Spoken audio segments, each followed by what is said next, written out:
Hello everyone, this is my teaching memo for session 2. Rained up here in Dutchess County almost an entire week, but I did manage to get my daily walks for most of the week. It's Red Sox Yankees time again. The Red Sox took first blood, but it was a nail biter, and the Yankees got payback the next night. Also, all is well in Patriots world again. I must share with you how a teacher can influence a child. When my granddaughter's first grade teacher found out Reagan was a Patriots fan, she corrected her and said, "You mean Cheatriots? How cruel." Again, I want to remind all of you of a Facebook page I use to keep my former students up to speed with the latest assessment news and just good education articles. You can like the page, EDSE 640, that's the old course name, and receive updates from Dr. Tom. There it is. I've tried to change this cover page, but it won't let me, so I'll keep working on that. Excuse me. For some housekeeping, the Assessment Literacy AL DB is officially closed, and you can no longer comment. At least you can comment, but I will not count them unless you have an accommodation of extended time, of course. There were some of you who waited until the last minute, the last day to post and did not use my readings, my presentation, or other relevant information to support your comments. According to the rubric, you need to cite a source in at least 4 of your 5 response posts, or 9 or 5 of your 9 responses if you're looking for an A+. I want to encourage conversation, but I want you also to apply what you are learning to go deeper by sharing new information, or at least using the information you have in our readings. I would also like to suggest to maximize your learning for the course. Search for my comments in the discussion boards and take a crack at responding.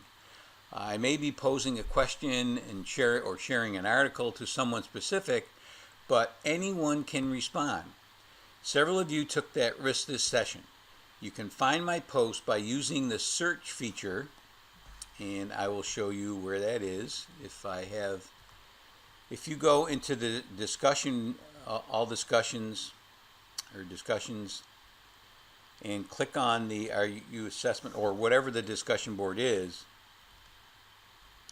and you will see there is a search engine here. Just type in my name, Thomas Mooney, go, and it should come up with all my posts, and there they are. And they're in various groups, as you can see, and there's many of them, as you can see. I really believe in being involved in the discussion board posts, which will make corrections, talk about misconceptions you may have, or get you going in the right direction. So that's how you can find my posts. Don't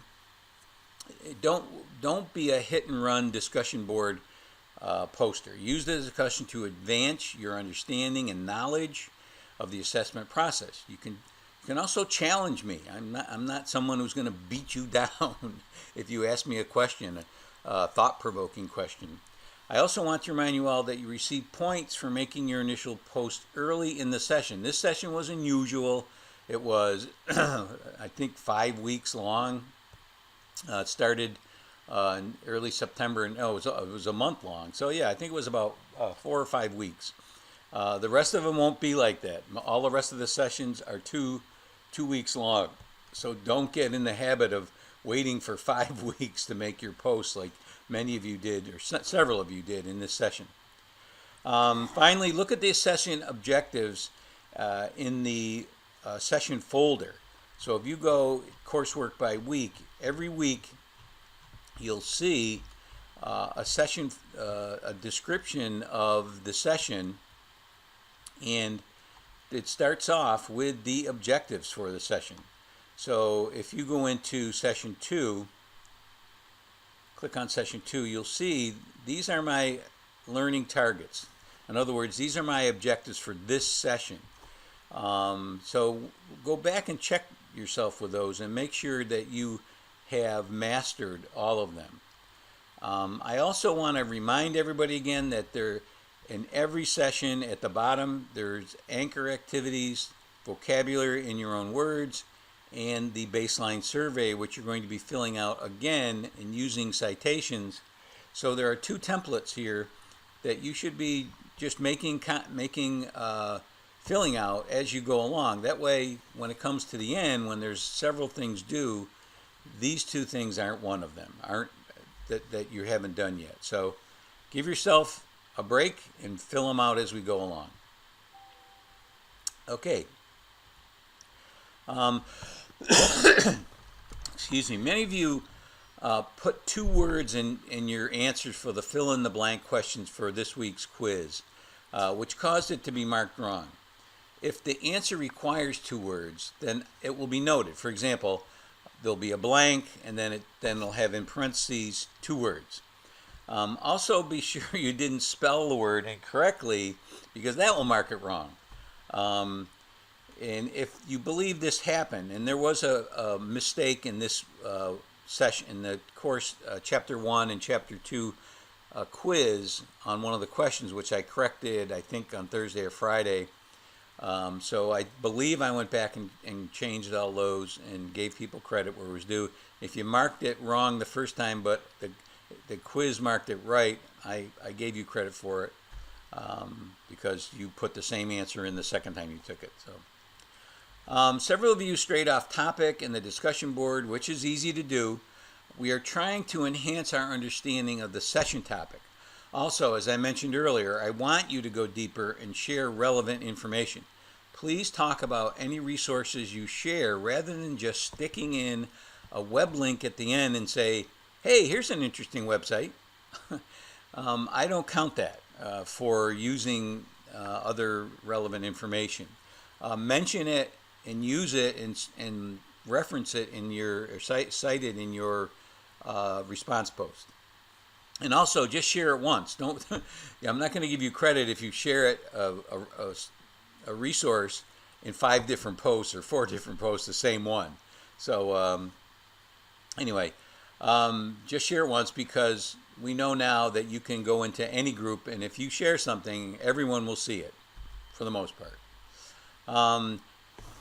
Okay, that's it for the housekeeping. Session 2, Special Education Assessment. As I mentioned, the Assessment Literacy Discussion Board is now closed. I will be grading it this week. For your information, each discussion board, as well as each double entry journal, which you're going to start this session, will increase in weight as the course goes on. So your first discussion board is worth much less than your 4th or 5th one. Your first DEJ will be worth much less than your second double entry journal. So you only have 2 of those. So that is a grading practice that doesn't store achievement and allows you to improve with feedback. So make sure you check the feedback I give you after every assignment. I've made comments on your initial baseline survey and your initial discussion board post. When you check your grade, you will see a blue marker. Those are my comments. Place your cursor over it or just click on it and you'll be able to pull up my comments for that. Remember that you must upload it as a Word document or PDF file, or I cannot make comments on it. So keep that in mind. So the last 2 discussion board was an introductory one, which pretty much anything assessment-wise was fair game. Many of you mentioned such hot topics as teaching to the test, using assessment results to evaluate teachers and promote students, use of formative assessment, and your aversion of support of the large-scale standardized test process. And that's okay. We'll get into that in a couple of sessions from now. Many of you took the time to share helpful websites. That's what gets me excited about teaching this course. I am the head learner. Vanessa in 64020 was the first in this semester to get something added to the course. She shared a website that described the work sampling system which is a preschool assessment system that uses various assessment types to get a big picture of the child. So that is a website that many of you preschool people may be interested in. She also shared a link to the New York Early Childhood Professional Development Institute, which she initially said was you could get free professional development from them. She later changed that to say, no, I guess now they are charging for it. But it's worthwhile to check this website out for you pre-K people, and there are many of you. Thanks, Vanessa, for that. On the second half of the discussion board, I added a teaching memo post. Some of you weren't aware that I did that, and so you'll have to scroll down for every discussion board, because it lasts 2 sessions. And for the second session, I'll add a teaching memo post that is more relevant to that current session. So make sure you check for those and take a shot at using them. I was happy to see that many of you took a shot at it, and some of you sided with Jane and some of you chided her. I would recommend downloading the Lavoie article, and of course, there's a link to it in course materials or learning activities. This is a 10-year-old article, but it's how to advocate for your students without losing your job, which I would highly recommend, because if Jane were working for me, she would have received a counseling letter for going over my head. Undermining your boss is not on the protocol list for solving problems. I was reminded by Ardith in my 6:40:20 session of a Ronald Reagan quote in the Lavoie article where he used to tell people, don't bring me problems, bring me solutions. In my experience, teachers are notorious for coming to the principal with complaints like, quote, Joey is coming in late to my class every day. How refreshing it would be if a teacher came and said, hey, Dr. Tom, I talked with Joey and he's having difficulty coming to class on time, but it's because he's having trouble with his locker in gym class. I would like to talk to the PE teacher and see if he can let Joey go a few minutes early to open his locker. Well, this may seem simple or obvious. It's the kind of interaction that will endear you to your boss. Not only did you come in with the issue, but you came to him with a possible solution. And what do you think he's going to say or she's going to say? Holy cow, yeah, go do it. But that's not my experience. Teachers just came and said, Joey's coming to my class late every day. What are you going to do about it? And my question was always, what have you tried? And that always stopped them in the tracks. So come up with alternatives if you have an issue to bring your administrator. Jane, on the other hand, brought ultimatums, not options. Many of you mentioned formative assessments. I'm sharing an off-cited article by Black and William outlining the power of formative assessment if you're interested in the research behind it. And there's also a follow-up to that, which I have right here. It's called Working Inside the Black Box, Assessment for Learning in the Classroom. We'll be talking about formative assessment towards the end of the course. So, but those are things you might want to look at right now. They mentioned 3 issues that they found with the current practice of using formative assessment. Everybody thinks they're using formative assessment. 1, the assessment methods that teachers use are not effective in promoting good learning. 2, they found that grading practice tend to emphasize competition rather than personal improvement. And 3, assessment feedback often has a negative impact, particularly on low-achieving students who are led to believe that they lack ability and not able to learn. So, the most commonly used formative assessments in my experience is the exit ticket.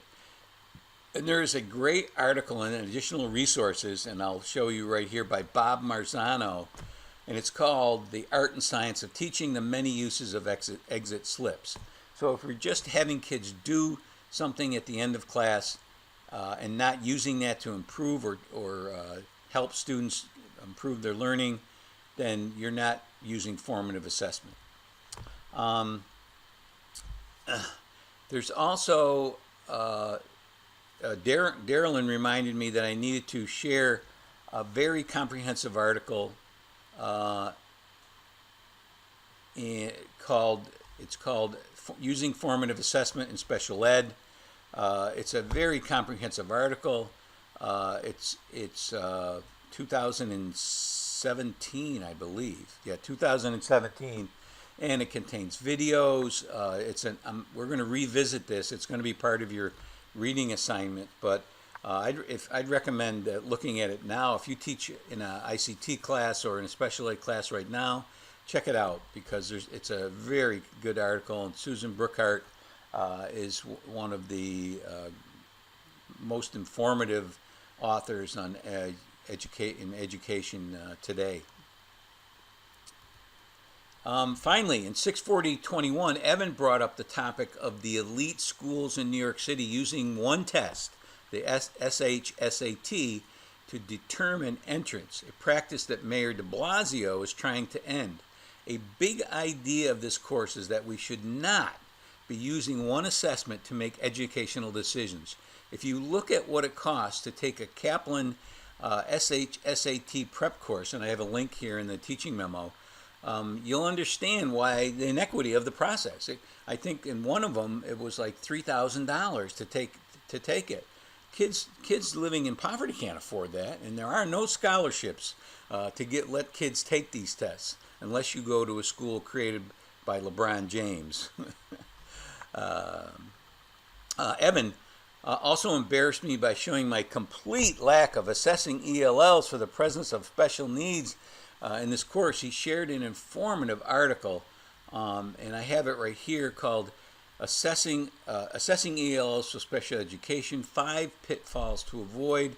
It's a great article. I've added it to course materials, and so thank you, Evan. I'll be sharing this with the rest of my classes, who I will mention your name, but they won't know who you are, but you'll ever be ingrained in my course. So I will try to highlight a few exemplary posts in the coming teaching memos. Do not feel ignored if you shared something wonderful and I did not mention it. There are way too many good posts for me to document here. So that's it. Make sure you check out my assignment video in learning activities assignments folder.